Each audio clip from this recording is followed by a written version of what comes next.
Okay, it's May 3rd, and I'm Barbara Garrity Blake talking to Nancy Lewis. And we are talking today about her father, Elmer Willis, who was known as the Clam King. So, Nancy, what were you just telling me about your father and his contribution to the seafood industry? Well, I said that he probably did more to promote seafood than anybody I've ever known in this area. In fact, my husband says that too. He says that your dad did more. Said he was a pioneer, he would try anything, and he really did a lot more to promote than anybody he knew of. And where did your father, where was he born?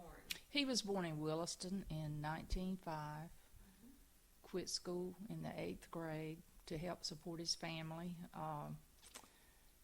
Well, I need to look at this to get my dates correct here. When he was 15, his father was hurt in an accident and out of work for 3 months, and so he took over and kept the household together. What kind of work did his father do? He was a commercial fisherman, crabbed and clammed and did that type thing that they did over on the banks, at certain times of the year. Because I heard Daddy say he took his place in the crabbing crew, and I guess maybe they did soft crabs and whatever had to be done, Okay, and do you know how he was hurt? I do not know how his father was hurt, but he recovered because he used to work with Daddy in the clam industry for, as long as he was able to. Oh, okay. So, but anyway, when he was 19, he moved to Ohio and fished up there and trapped nets in Lake Erie, and he worked for a time in Florida, and then in 1930 he moved back to Ohio and succeeded in getting his engineer's license. And so from 1935 to 1939 he worked as an engineer out of Norfolk. And I was born in that time. I was born in 1937. He met Mother when she was teaching school at Williston, I think. And anyway, they lived in Norfolk for 2 years after, 2 years, I was born in Norfolk, so they were living in Norfolk when I was born. And when I was 2 years old, he came back and bought an old country store the man was selling right where the Clam House property is, and started buying clams, and that's how he got started. So he built that building, though, right? Because that's a big Oh, yeah, building. He did all of those other buildings. And that's in Williston. Williston, That that's correct. Yeah, That's right. correct. In fact, some of it has burned, and a lot of it's in disrepair now. But I told somebody I had been in business for a long time, because when I was 4 years old, my sister was born. And Daddy, by that time, had trailer trucks, and he was hauling freight for all the seafood dealers down east. And the only people that had telephones back in those days were the businesses. And I can remember, he also had a country store connected with the Clam House. And on the back wall was one of those old oak crank telephones, and that I could not reach at 4 years old. But he would tell all the seafood dealers, now, call me if you need to send something out on the truck, and she will come get me, she being me. And he would take me down to the Clam House on Saturday night, because Mother had an infant baby. And I can remember to this day, he'd draw a long line and a short line on a cardboard box or a piece of paper or whatever he had handy. And he'd say, now when that phone rings like that, come get me. And he would tell all the dealers just to let it ring, she will come get me. And that was how he conducted business. And what were the lines for? That the one long ring and a short ring. You see, we used to have party lines, and That's right. somebody might have 2 short rings, somebody would have a long ring, somebody would have a long and a short, I think maybe 3 short rings. But when his phone rang, a long and a short, I was supposed to run out to the Clam House and get him to come to the phone. Oh my gosh, isn't that funny? And you lived right next to the Clam House? No, we lived about But a... you were in the store, the little store? Yeah, I was in the country store. He'd leave me in there to listen for the phone. And I was only 4 years old, and I can remember that. Did you wait on customers in your own? No, it was never open to customers at night, you know, okay. so. Yeah.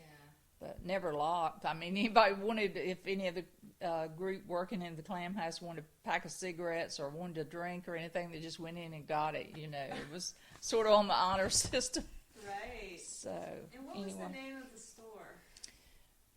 Well, the whole business was just known as Willis Brothers. Okay. So he had a grocery store and had the clam business. The post office was in there. My mother was the postmaster. And then later, he had a big building that was a sweet potato processing. State College, the professors would want to experiment with something. They'd just come ask Daddy to do it for them. So he went in sweet potato processing one time. And then later, that where the sweet potato house was turned into the boat building, which was the beginning of Jarrett Bay Boat Works. Oh, so when people say such and such boat was built in Williston, that's what they're talking about? Yeah. Your father started that? Absolutely. I didn't know that. I thought they were talking about, Jarrett Bay was fairly recently. So, But it started as Williston Boat Works when the telephone number was only 146, and this is funny. this is in 1955. So I know all through the 50s they built boats. In fact, he built the Mary Z, who won the first Blue Marlin tournament that was ever. She was the first winner of the Blue Marlin tournament. Look at that. And built lots of trawlers for other companies, built head boats, charter boats for companies out of Florida. And it started out, Elmo Wade was the main boat builder. And as Elmo got older and retired, Julian Guthrie came in. And then finally he sold the business to Julian. And then Julian sold it to what became Jarrett Bay Boat Works. And that's where Jarrett Bay Boat Works got started. Really? Wow. But it originally was Williston Boat Works, owned by Daddy. Then I forgot what Julian named, what he called his, High Tide Boat Works. Okay, so he changed it to a different business but used the facility. Right, the same facility. And he was from Harkers Island. Julian, yes. Yeah, okay. Yes, he was from Harkers Island. So actually that was the roots of what became Jarrett Bay Boat Works. So, but your father's name was Elmo too? No, Elmer. Elmer, that's right. Okay, that's when I said Elmo Wade. He was the head boat Elmer. builder. Okay. But anyhow, he started buying clams when I was, like I said, I was 2 years old when he came back. And in the beginning, he was just handling clams in the shell, you know, shipping those. And then he started opening clams. And in fact, I was reading in here, it said that one year he sold 30, where did I read that? I don't know, but anyway, he sold a lot of clams to a company in Baltimore, and they opened the clams for Heinz Soup Company.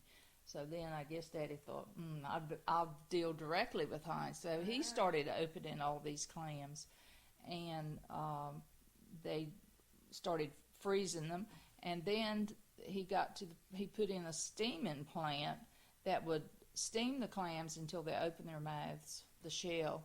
They'd pick the clams out, and he put in an evaporator. That's what that tall tower is at the clam house. And it was a humongous machine because that is probably like 40 feet tall. And it took the water out of the clam juice and just left the salty brine. Oh, yeah. It was like evaporated milk. It took the water out. So instead of having to freeze 10 5-gallon cans of juice, he could freeze 1 5-gallon can. And when it was shipped to Heinz, then they just add the water back. Oh, yeah, it was concentrated. Concentrated, Yeah. correct. And so as I grew up, we made many trips to Pittsburgh. I went through the Heinz plant a couple of times. I don't think I've ever been in a food processing plant as clean as Heinz Soup Company was. Really? They had places that the employees had to have their fingernails manicured, and the men wore hairnets on their beards. I mean, it was immaculate. But anyway, at for a long time, many years, he was the sole producer of all the clams that Heinz Soup Company used in their clam chowder. Your father was the only one. Only one. They don't usually, companies that big do not usually put all their apples in one sack, but he furnished every single clam that they used. And did all those clams come out of Core Sound? No, he bought clams from Florida to Long Island and hauled them back in here. And he bought everything he could locally also. But the strange thing was that I didn't realize and didn't think about it as a child, but the big clams, the chowder clams, were open for Heinz for their clam chowder. The small clams, the cherry stones and the little necks, were put what we used to call bedding the clams. They were put overboard all through the summer when everybody was clamming and so many clams were coming in. And then in the fall of the year, the men would get their rakes and would rake them up, and they were shipped. The little clams, most of those went to Cleveland, Ohio. That was the clam bake capital of the world. I always thought New England would be the clam bake capital of the world, you know, but Cleveland, Ohio. And I mentioned that to people today. They say, oh, yeah, Cleveland's known as the clam bake capital of the world. And so all the small clams went there. And I was looking at some of his sales books today. In 1947, and clams were 9/10 of a cent per clam. That's less than a penny a piece. 9/10 of a cent. It's amazing that they would even divide it. I mean, down that's so what they far. were. And he shipped 100,000 clams for $950 in 1947. How about that? So 50 years from now, you don't get 100,000 clams for $950. So you got a record of all his transactions Yeah. and where they went. Well, some of them, yes. This just happens to be 1 year. This is 47. A few Right. months in 1947. Okay, but So- still not nice that you have that. Well, there is a lot more. Catherine Golden, who runs Golden Lou Realty, was Daddy's long time secretary and bookkeeper. And she has boxes and boxes and boxes of stuff that she said really should be archived, you know, Yeah. because he was a pioneer in Right. the seafood industry. And I forgot what year it was, State College gave him the Food Science Award. This was a man with an 8th grade education because he had done so much to promote things that they were interested in. But And didn't you say he also studied engineering? He had some sort of... yeah, he had an engineering degree. In fact, when I was born, he was an engineer on a freight boat that ran from Norfolk to Baltimore. So how did he get a degree with an 8th grade education? I don't Did they know. Just accept him in I don't engineering know. school? I don't know. I don't know how he did that. 'Cause Well, obviously he was might. very- He was educated, self-educated. Yeah, very innovative. Yeah, huh? very intelligent. Yeah. So anyway, but he did all of that, and then when scallops started showing up on, you know, people started catching scallops in off the coast here. He got into that. Got interested in trying to develop a scallop shucking machine, and Gorton Seafood, you see Gorton Seafood products and all the I mean, they are big. Well, Slade Gorton came in with Daddy to try to develop this scallop shucking machine, and they never could get it to work. So Slade pulled out, and then Daddy kept at it and kept at it until he got perfected and got it working, and was so insistent on getting a patent. And I said, I tried to tell him, I said, Daddy, you're just wasting money because somebody will just come along and change a little bit and they will not have to pay you royalty, which they were supposed to pay royalty. But anyway, he had a heart attack when he was 65, so that would have been in 1970. He had a bad heart attack. And he had just gotten, the week before, his first bill from his patent lawyers. The heart attack he had just gotten a bill from his patent lawyers, and this was 1970, and the first bill was from his lawyers was $65,000. For for his patent? Patent lawyers. Oh, my God. And see, I tried to tell him how much that was going to cost, but anyway, I teased him. I said, that's what gave you the heart attack. But anyway, I went in to see him one day, and after he was out of intensive care and he had this humongous bouquet of flowers, he said, you want to see what a $65,000 bouquet of flowers looks like? He said, my patent lawyers have just sent me these flowers. I thought that was funny. But anyway. Did it pay off? No, because I don't think he ever collected any royalties, and everybody built their own scallop shucking machine. They'd stop by the clam house and be measuring so they could build them. So anyway, well, he did the first scallop plant that was started in Florida at Cape Canaveral. Oh, I didn't know that. Yeah. So he started bringing the scallops out of Cape Canaveral. And those are those calico scallops. Yeah, right. And anyway, let's see what I was going to say about the scallops. Oh, then after it got to be such a big industry, then Slade Gorton, and just since Daddy's been dead, they got back. Well, no, before Daddy died, they were trying to get back in and get part of the patent, and whatever. And so Daddy, his health was getting bad, and he just didn't feel like fighting it. So he sold his rights, whatever rights he had, over to Slade Gorton. And even after Daddy died, I know that Slade Gorton had it in court, federal court, trying to collect some of this royalty. That I think the dealers were supposed to pay like 25 cents a gallon, and I think they figured it was up to $81 million at that time. I don't think he ever collected any, to tell you the truth. All the dealers that were dealing in scallops were supposed to contribute. If they used that scallop shucking machine, they were supposed to, but I don't think that ever. But anyway, he was the one that's really pioneered the scallop industry, because he started in Florida first and started bringing the scallops out of there. So.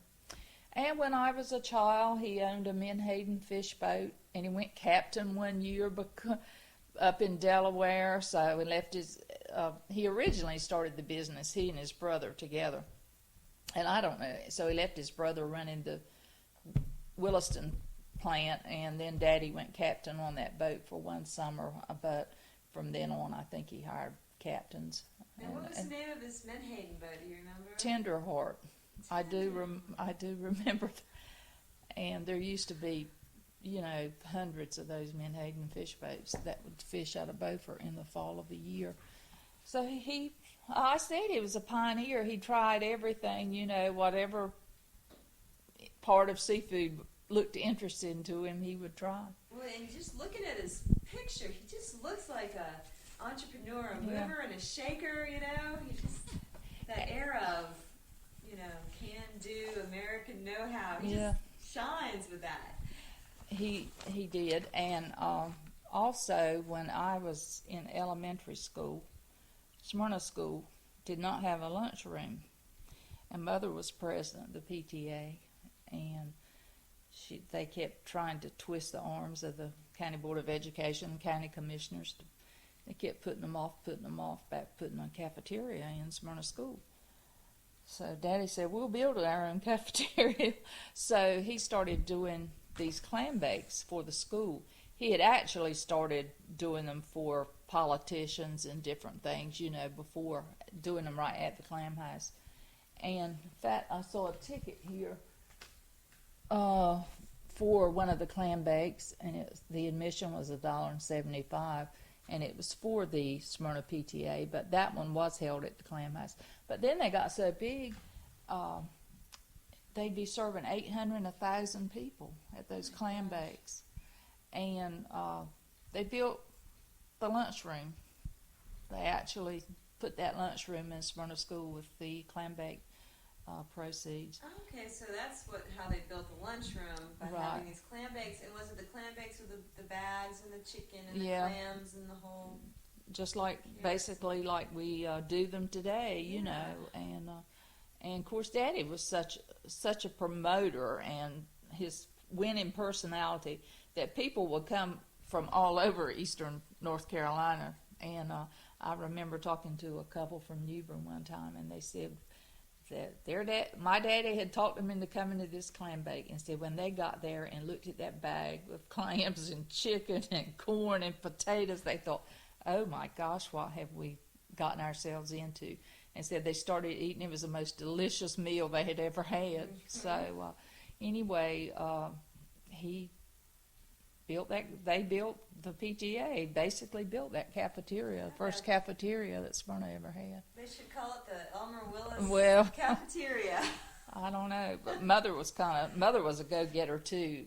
The power behind the throne was Mother. She was a strong woman, and she sort of kept him on an even keel if anybody could. Now, where was she from? She was from Atlantic, and she was from a fishing family too. What was her name? She was Smith. She was sister to John Weston Smith, who was a big fish dealer in Atlantic, and in fact owned the big farm that Snug Harbor bought, the 600-acre farm out there. No relation to Luther Smith and Sons? Half brother.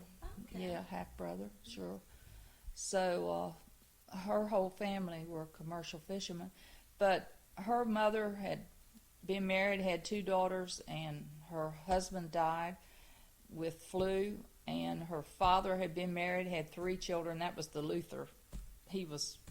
My granddaddy was Luther's father, and his spouse, his wife had died with flu. So they actually were married to brother and sister. So they were brother and sister-in-law, and the children were like first cousins. And then after their spouses died, then they ended up getting married. Oh. So then they had 8 more, which was Mother's group. Wow. And so the children went from being double first cousins to being half brothers and sisters. You can't get any closer than that, can you? But you know, it was sort of amazing. Out of the 13 children, almost, I would say 80% of them went to college. Mother had to get on a sailboat and sail into Beaufort, spend the night in Beaufort, catch the train out of Beaufort the next day, and go into Kinston, and from Kinston she'd get a bus into Greenville. That's how she went to East Carolina. It took her 2 days. Wow. And then she'd come home for Christmas, and then, Yeah. Wow. Yeah. Only holidays, Thanksgiving, Christmas, Easter. So how is her father related to Billy Smith? No. How was she related to Billy Smith? Billy was her nephew. Oh, okay. That's right. In fact, my grandfather was Billy Smith's grandfather. Okay. Yeah, but they were half brothers and sisters. Huh. They had the same mother, and Luther had the same father, but not the same mother because their spouses had died with flu.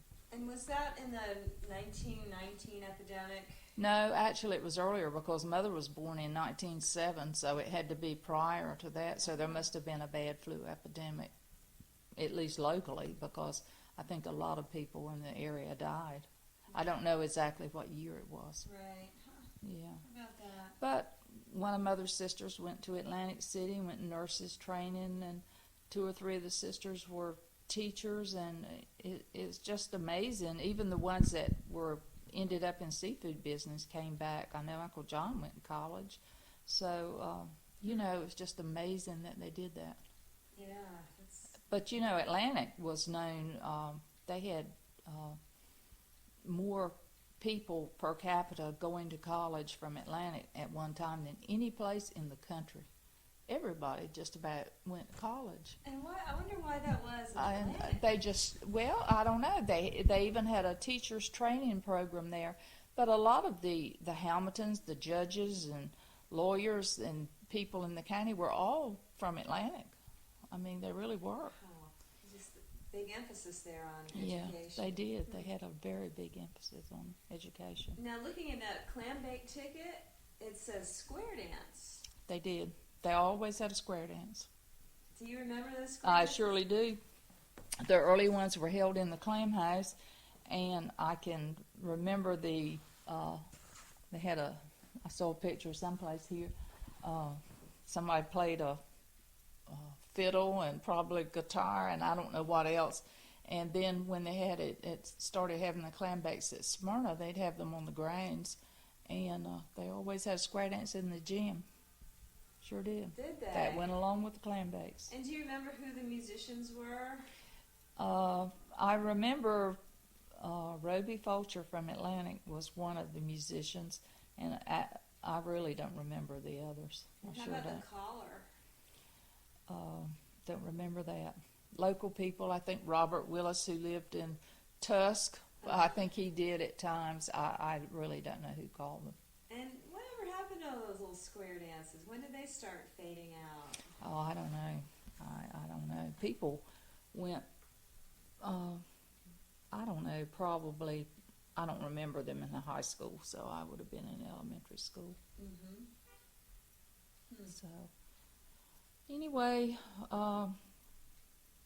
that's basically all I can think of Well, I mean, about his life. and to think about here in Williston, to have a store, a clam processing factory, basically. He must have had a lot of fishermen bringing him. Did he deal in fish too?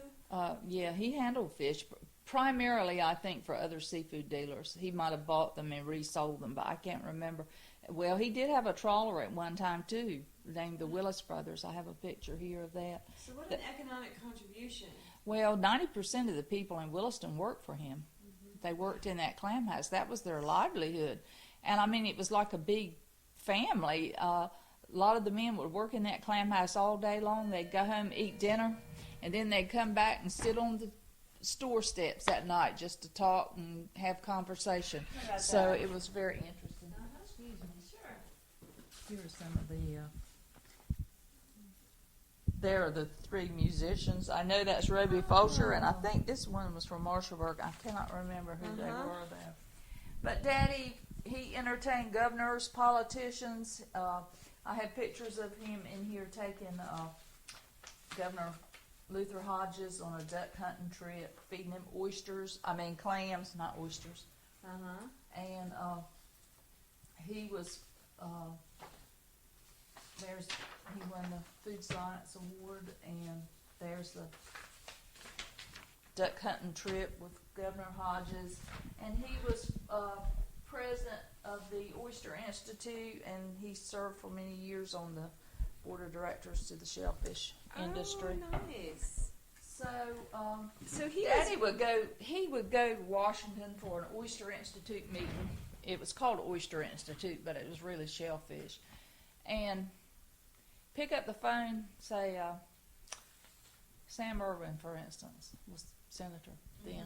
He'd say, Sam, I'm over at such and such a hotel, come over and have a drink. And he would, I mean, and I mean, they just all loved him. He was, Well, he was not shy, I'll tell you. I was just looking at that article, and it said that he would hold these big clam bakes, and you'd think nothing of having 700 or 800 I people know. at these things. I know. And he would invite politicians. We have pictures of Governor Cherry, Governor Umstead, Governor Scott, all the old governors that were back in the 40s and 50s. They just come, yeah. And was he Republican, Democrat?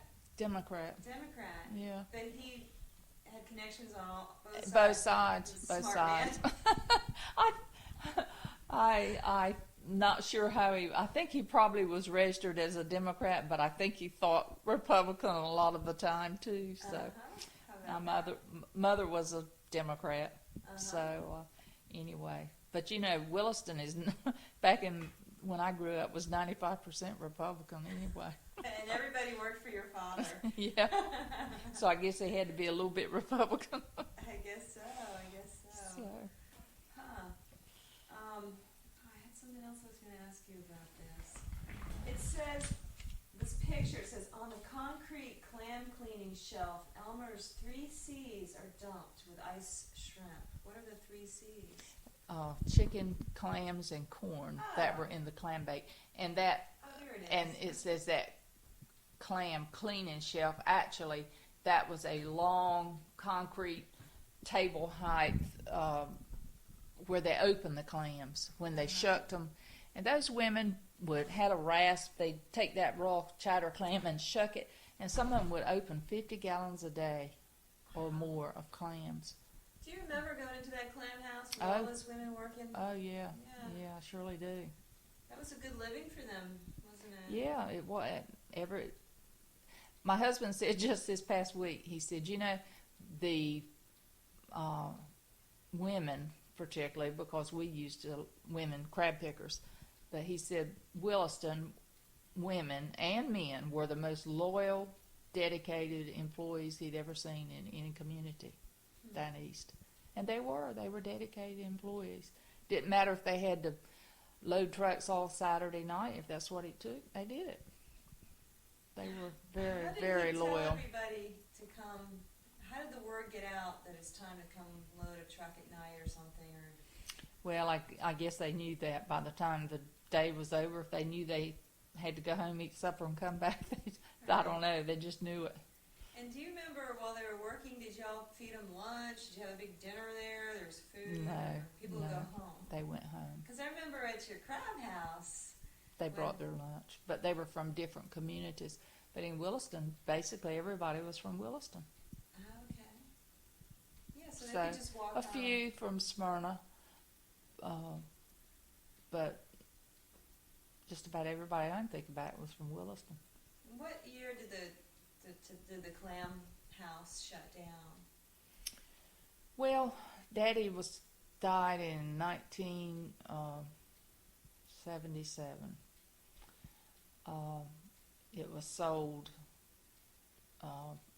within the year after that to a company, and they really didn't make a success of it. And then it was resold to the Daniels family out of Wanchese. Oh. And I think they primarily wanted it for the scallop end, but actually they've never used it, or used it very little. And so actually it's just sat vacant. And I heard within the past year had been sold again, the property. So I don't know whether that, I really don't know that for sure. So all that time, Wanchese Fish Company Has owned it. Oh, Mhm. how about that? But just never used it. Yeah. And I read that your father died tragically. He died in a car accident. Yes, he did. Yeah, he What did. happened? Was it Well, bad weather? he had open heart surgery after the heart attack I was talking about 6 years prior to his death. And he was one of the first to have open heart surgery at Chapel Hill. They had only been doing it about 6 months when he had his surgery. And it was so intensive, the surgery was back then, that now, you know, basically it's almost routine to do open heart surgery. But they had his heart stopped for 9 hours. They were not expecting him to live because he kept having a series of heart attacks the night before surgery. But he pulled through, and he really had 4 good years. His health was good. But in the 2 years prior to his death, his health was really deteriorating. And we think he might have had a heart attack because somebody said it looked as though he had slumped at the wheel. Mm-hmm. And he ran off a curve. It's in North River if you're coming from Beaufort before you get to East Carteret High School. Mm-hmm. And when you ran off the curve, the car went across the road, hit a ditch, flipped upside down, and it broke his neck. Actually, is what killed him instantly. He was by himself? He was alone, right. Yeah, he was. So. And so your mom was a widow after that. Is she still alive? No, she died in 2000 at the age of 93. Oh, how about that? Yeah, so anyway, they had a good life and traveled a lot. Oh, I didn't tell you, but when he got the patent on the scallop shucking machine and started manufacturing the scallop shucking machines, then he actually sold them all over the world. He sold some to a company in Iceland. They went to Iceland, stayed about a month, took the man that actually installed the equipment, and took he and his wife, and so they were in Iceland for a month, and sold some in Scotland. They were in Scotland for a month, sold some in Australia, spent a month in Australia. So they really got some nice trips.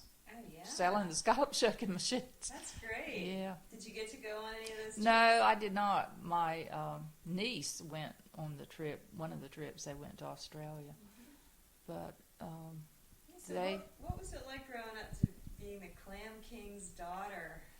Well, I didn't think about it. I mean, I didn't think the idea that I was the boss's daughter and everybody worked for Daddy. I mean, that in a small community, we all just played together, went to school together.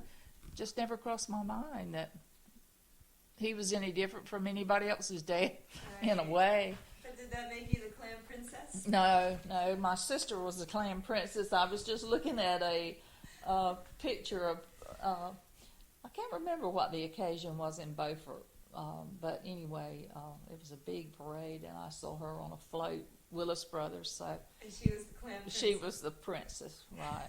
Yeah, Did yeah. she I live guess around?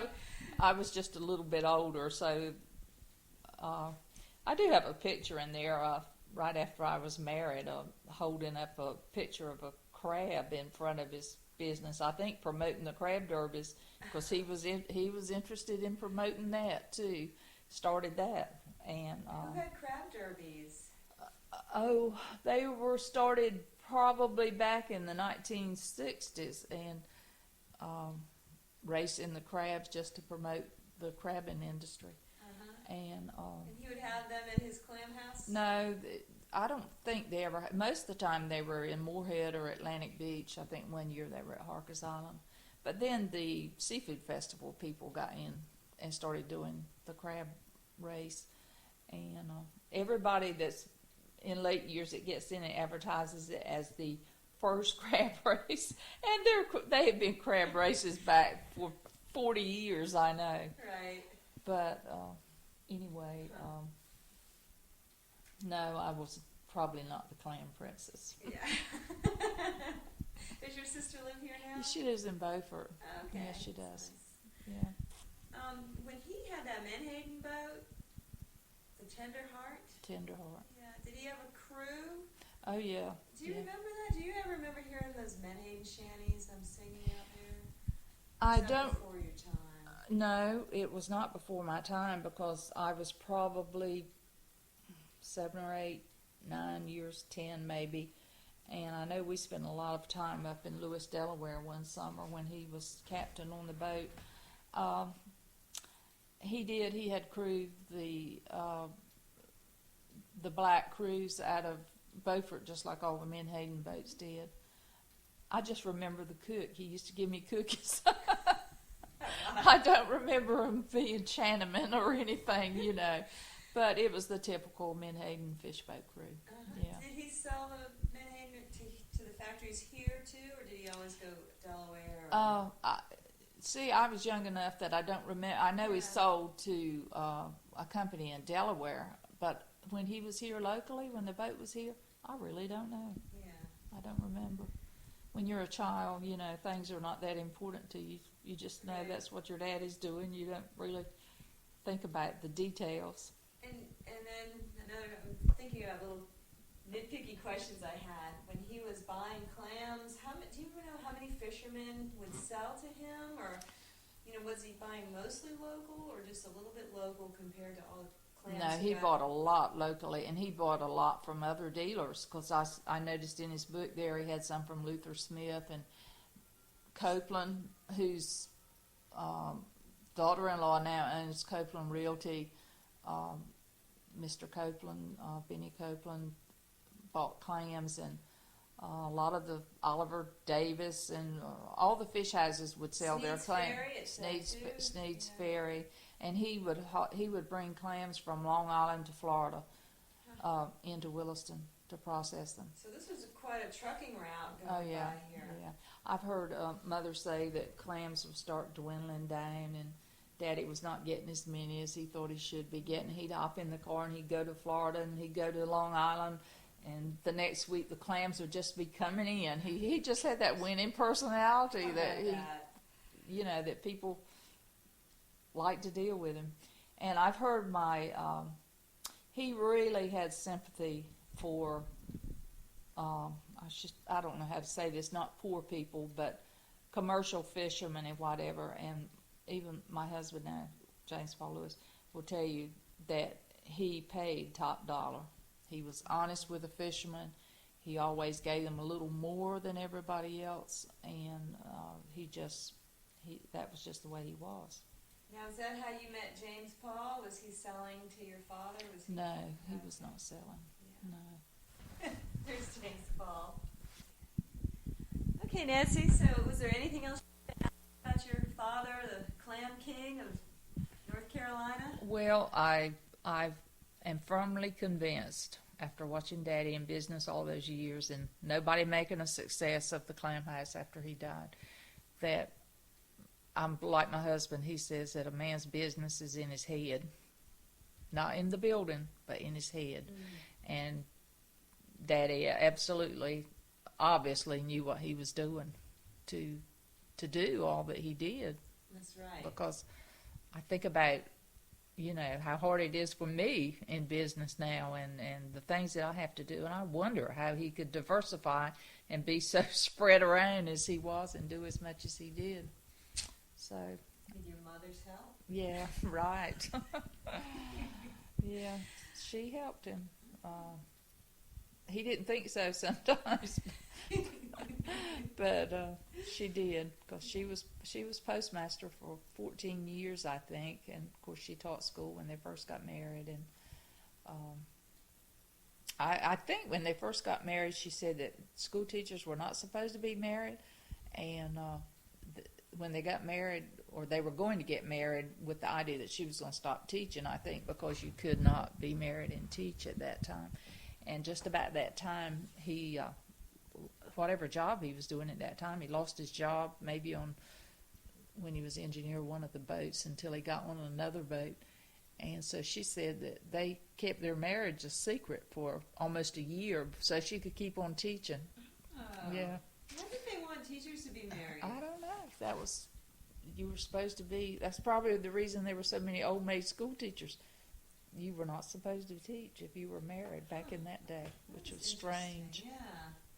So anyway. Well, between your father and your mother, and she's working at the post office and teaching, y'all just had your finger on the pulse of the community, didn't you? I mean, yeah, they were it's all about. very active. Yeah. Yeah, in the community and the county and state. Daddy was. Yeah. Eastern Seaboard. Yeah, Eastern Seaboard. He surely was. Nationally, I should say, because he served on national boards for the seafood industry. Yeah. So. Well, James Paul was just in here talking about the seafood industry is over, dead, gone. What do you think is going on? I mean, why has that happened? I think pollution is a lot of it, and maybe the storms have destroyed the bottoms. I don't know.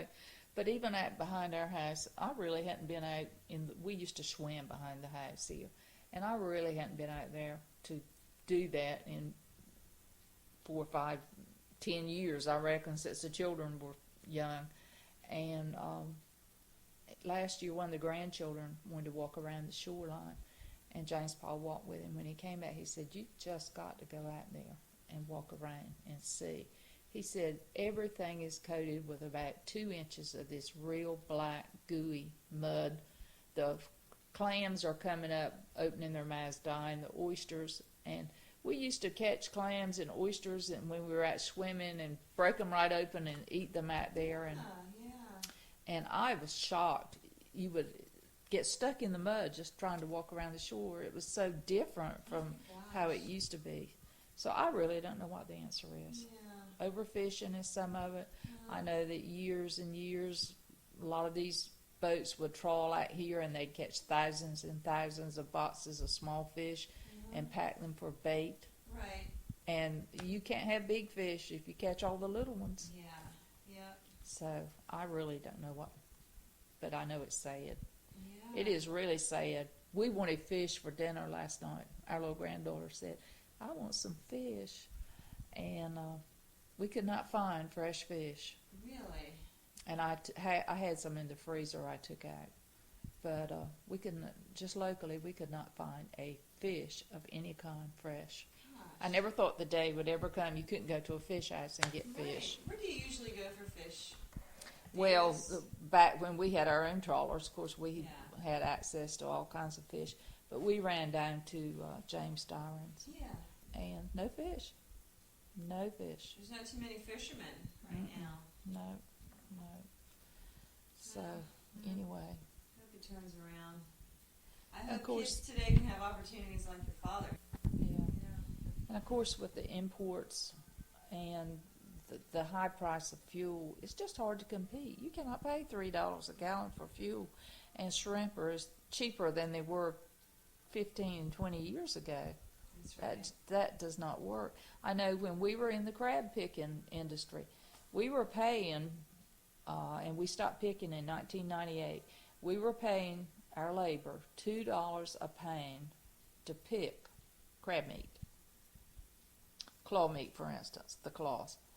And I could pick up the phone and can to this day and order claw meat for $3 and something a pound. And it's a blue crab, exactly like ours, but it comes from South America, Right. Venezuela or Ecuador or one of those countries. And you can't compete against that. I mean, that was no overhead, no cost of the crab. That was just the actual labor of getting it picked. Right. $2 a pound. And what would y'all charge? $5 or $6 a pound? It would have to be, right? For claw meat, normally we were charging, I can't remember, about that, I think. Yeah. I can't even remember what we sold it for. Yeah. But it's, I don't know. It's sad. Yeah, But that way of life is over. It's so sad to me to see boats just deteriorating, sinking at the dock. That's like old homes in the down east. I just hate to see these old homes get torn down. I do too. I am thrilled when somebody buys one and repairs it and restores it. That's right. So, All right, well, I hate to end on such a sad note. well, you know, there are some bright spots, I guess. Yeah. We started, for instance, in our business back 15 years ago, I guess. Of course, I had been a home economist anyway. That was my degree. And I started making crab cakes. And I told James Paul, he said, "What are you doing?" I said, "I can never find a good crab cake in a restaurant. And so I'm going to make some." And he said, "I'll be able to eat what you could sell." I said, "Well, we'll see." And so the first day at the crab plant, I had a stainless steel dishpan and I was mixing up crab cakes. And the buyers from Southern Foods out of Greensboro came in, and that was a big food service company. And they said the chef at the Coral Bay Club at the beach has sent them to see us because told them that we had the best crab meat in North Carolina, they thought. So anyway, they came looking at the crab meat, not, crab cakes. And 3 head buyers dressed in their suits, and they said, "What are you doing?" And I said, "Well, I'm mixing up some crab cakes." And they said, "Well, let us try it." And I said, "Well, they're not even shaped in a patty yet, and they're not cooked. That's okay. We can tell if they're going to be good or bad." They all sampled them, and they said, "We want them." They put them in their line that day. Wow. How about I mean, that was my first sale, and other people try for years to get in with Southern Foods, so that was my very first sale. Yeah. And we have had our jumbo lump crab cakes in the Fresh Market grocery chain for 10 years. And they are very, very upscale grocery chain. I've heard about that. Yeah. There's not one east of Raleigh. First time I ever went in, my mouth dropped open. I could not believe how yuppie and upscale they were. How do you transport your crab cakes up there? We send them on frozen food express trucks. Oh, okay. Yeah, we used, most of them come out of Atlanta, but that's really all they do. They just transport frozen food. Right. So anyway, we have our own refrigerated truck, but for big shipments like that, it's just easier, it's more economical to ship them on frozen food trucks. So really, when all is said and done, the business that you started is what's lasting. That's the only thing that we're how doing about now. that? Good for But you. we're having to we buy our crab meat from other people. Yeah. We don't pick it anymore ourselves. And out of 45 crab plants that used to be in North Carolina, last year it was down to 15, and this year it's probably be less than that. Yeah, that's what I heard too. That's what I heard. You're having a hard time. So I have to import some crab meat too because I Yeah. can't get enough locally. What's the reality of it? It is. So, when I talk about, well, imports are doing this and doing that, I'm as guilty as the next person. But I'm having to do that. But I do not use anything except blue crab meat, just like ours. And it's a high quality because when it used to come in, we could not tell whether it was picked in our plant or in South America. It tasted the same and whatever. I think they're getting a little guilty now of knowing they've got a corner on the market. I really don't think they're doing quite as good a job as they used to with their products. What country does it come from South America? Venezuela and Ecuador, mostly. But we went up to Boston to the International Seafood Show a few years ago with the idea of just researching crab meat, doing nothing but looking at the crab meat. And we ordered crab meat from 10 countries. We got it from China, Thailand, Indonesia, Mexico. Of course, we were already getting from Venezuela and Ecuador and Mexico. Mexican meat is good too. And we ordered from all the countries. And we still like the Venezuela and Ecuadorian the best because it's just more similar to our crab meat. It's the blue crab. What was the worst? I think, well, the Indonesian and Thailand is I don't know what the scientific species of that crab is, but it has a more of a red texture. It's more red.